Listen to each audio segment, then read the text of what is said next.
আজকে বিপিএল এর কোনো ম্যাচ না থাকায় সকল দলগুলো তাদের নিজেদের মধ্যে নেট অনুশীলন চালিয়ে যাচ্ছে। কুমিল্লা ভেক্টরেন্সও শুরু করেছিল নেট অনুশীলনের সময় মাথায় আঘাত পান কুমিল্লা ভেক্টরেন্সের সবচেয়ে গুরুত্বপূর্ণ ক্রিকেটার পেসার মোস্তাফিজ। প্রিয় সম্মানিত ভিউয়ার্স, এ সকল বিষয়ে বিস্তারিত জানতে ভিডিওটি না টেনে সম্পূর্ণ দেখতে থাকুন। আর আপনি যদি আমাদের চ্যানেলে নতুন হয়ে থাকেন তাহলে আমাদের চ্যানেলটিকে সাবস্ক্রাইব করে পাশেই থাকুন। বিপিএল এ কোনো ম্যাচ না থাকায় অনুশীলন শুরু করেছিল কুমিল্লা ভেক্টোরিয়ান্স, কারণ তাদের আগামীকাল থেকে টানা 3 দিন 3টি ম্যাচ খেলতে হবে, তাই তো তারা মাঠে অনুশীলন শুরু করেছিল।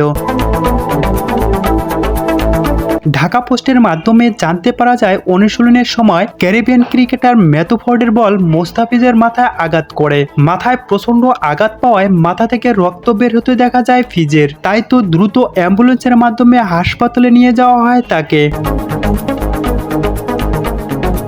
আঘাতটা কত বড় তা জানা যায়নি এখনো। প্রিয় সম্মানিত ভিউয়ার্স, কুমিল্লার গুরুত্বপূর্ণ ম্যাচগুলোতে যদি পেসার মোস্তাফিজকে হারিয়ে ফেলে তাহলে অনেকটাই বিপদের সম্মুখীন হবে তারা। আশা করি মোস্তাফিজের যেন বড় কোনো বিপদ না আসে। প্রিয় সম্মানিত ভিউয়ার্স, এ বিষয়ে পরবর্তী আপডেট জানতে আমাদের চ্যানেলটিকে সাবস্ক্রাইব করে পাশেই থাকুন। ধন্যবাদ সবাইকে।